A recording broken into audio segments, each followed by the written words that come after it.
सावधानी बरतने की अपील। महाराष्ट्र के जालना में भारी बारिश से कई एकड़ खेत जलमग्न, लाखों की फसल बर्बाद। गुजरात के बनासकांठा में लगातार मूसलाधार बारिश, जनजीवन अस्त व्यस्त, कई इलाकों में जलभराव। केरल के त्रिशूर में भारी बारिश से बाढ़ के हालात, गांवों का टूटा संपर्क, पर्यटन कारोबार पर भारी नुकसान। एमपी के ग्वालियर में बारिश के चलते हुए जलभराव से लोग परेशान, प्रशासन के दावों से नाराज लोगों का सड़क पर धरना प्रदर्शन। पुणे में बांध से 1800 क्यूसेक पानी छोड़े जाने के बाद मूथा नदी का जलस्तर बढ़ा, नदी के किनारे रहने वाले लोगों के लिए अलर्ट।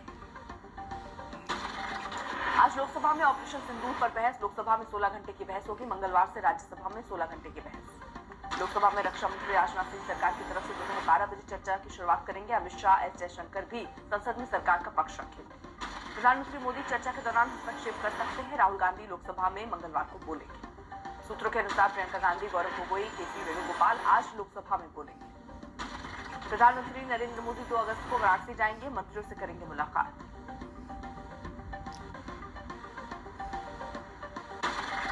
विपक्ष ने चुनाव आयोग की एसआईआर प्रक्रिया पर निशाना साधा, कहा ये नागरिकता से जुड़ा है। सूत्रों का कहना, चुनाव आयोग इस हंगामे को समझ नहीं पा रहा। एससी ने एसआईआर प्रक्रिया पर रोक लगाने से किया इनकार। चुनाव आयोग के एसआईआर के फैसले को चुनौती देने वाली याचिकाओं पर करेगा सुनवाई। बिहार के गयाजी में 5 साल की नाबालिग लड़की का अपहरण कर रेप के बाद हत्या, तेजस्वी यादव ने उस घटना की जानकारी एक्स पर दी और नीतीश सरकार पर उठाए सवाल। बिहार के महुआ विधानसभा सीट पर सियासत तेज, आरजेडी के मौजूदा विधायक का कहना, उन्हें पूरा विश्वास है कि महुआ की जनता उन्हें फिर से अपना आशीर्वाद देगी। बिहार सरकार सफाई कर्मचारियों के लिए आयोग का करेगी गठन, तेजस्वी का नीतीश पर तंज, कहा पहले सफाई कर्मचारियों को उपकरण और समय पर वेतन दें। चुनाव आयोग ने बिहार में एसआईआर का जारी किया आंकड़ा, संशोधन के बाद अभी तक कुल 7 करोड़ 24 लाख मतदाता मृतक, विस्थापित 65 लाख मतदाताओं के नाम हटाए गए, जारी है सुधार कार्य। बिहार में अपराधी बेकाबू, नवादा में 6 बदमाशों ने हार्डवेयर दुकानदार पर की अंधाधुंध फायरिंग, घटना में दुकानदार घायल। बिहार में बढ़ रहे अपराध को लेकर नेता प्रतिपक्ष तेजस्वी यादव ने नीतीश को घेरा, कहा डिप्टी सीएम पर भी कि बिहार में अपराधी विजय और सम्राट बन गए। बढ़ते अपराध वाले बयान को लेकर चिराग पासवान पर गरजे तेजस्वी, कहा मंत्री होकर भी लाचार, बिहार नहीं सिर्फ कुर्सी से प्यार। बिहार की कानून व्यवस्था पर केंद्रीय मंत्री जीतन राम मांझी ने कहा, विपक्षी अपनी बातों से बिहार को भड़काना चाहते हैं, हमने 2005 से पहले का भी दौर देखा है। बिहार के डिप्टी सीएम सम्राट चौधरी को मारने की धमकी पर जांच तेज, सम्राट की समर्थक के मोबाइल पर धमकी वाला मैसेज आया जिसमें 24 घंटे में गोली मारकर हत्या की बात कही गई। जस्टिस वर्मा के आंतरिक जांच की चुनौती देने वाली याचिका पर सुप्रीम कोर्ट करेगा सुनवाई।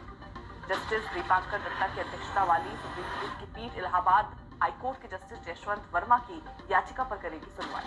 जस्टिस वर्मा ने याचिका में आरोपों की जांच करने और गलत साबित करने की अपेक्षा की। भोपाल में मध्य प्रदेश विधानसभा का मॉनसून सत्र आज से होगा शुरू। गठबंधन ने मतदाता सूची पुनर्निरीक्षण को लेकर चुनाव आयोग के खिलाफ की प्रेस कॉन्फ्रेंस, कहा एक तरफ चल रही सुप्रीम कोर्ट में सुनवाई तो दूसरी तरफ ईसी ने जारी रखी अपनी कार्रवाई। बिहार में आरजेडी के चुनावों का बहिष्कार वाले बयान पर बोले कांग्रेस सांसद अभिषेक मनु सिंह, भी कहा बयान नहीं भावना को लेकर। देश के कई राज्यों में राहुल गांधी के खिलाफ दर्ज मामलों को लेकर प्रेस कॉन्फ्रेंस में कांग्रेस सांसद ने कहा, जितना अधिक राहुल को चुप करने की कोशिश होगी वो उतनी ऊंची आवाज में बोलेंगे। केरल के कोच्चि में मोहन भागवत का बयान, कहा भारत को सोने की चिड़िया नहीं शेर बनना है। भागवत ने कहा, भारत ने कभी भी किसी पर पहले हमला नहीं किया, विकसित भारत, विश्व गुरु भारत अब भी युद्ध का कारण नहीं बनेगा। उद्धव ठाकरे के जन्मदिन पर महाराष्ट्र में बीएमसी चुनाव के पहले दिखा ठाकरे बंधुओं का भरत मिलाप, मराठी विजय रैली के बाद दूसरी मुलाकात। ठाकरे भाइयों की मुलाकात पर शिवसेना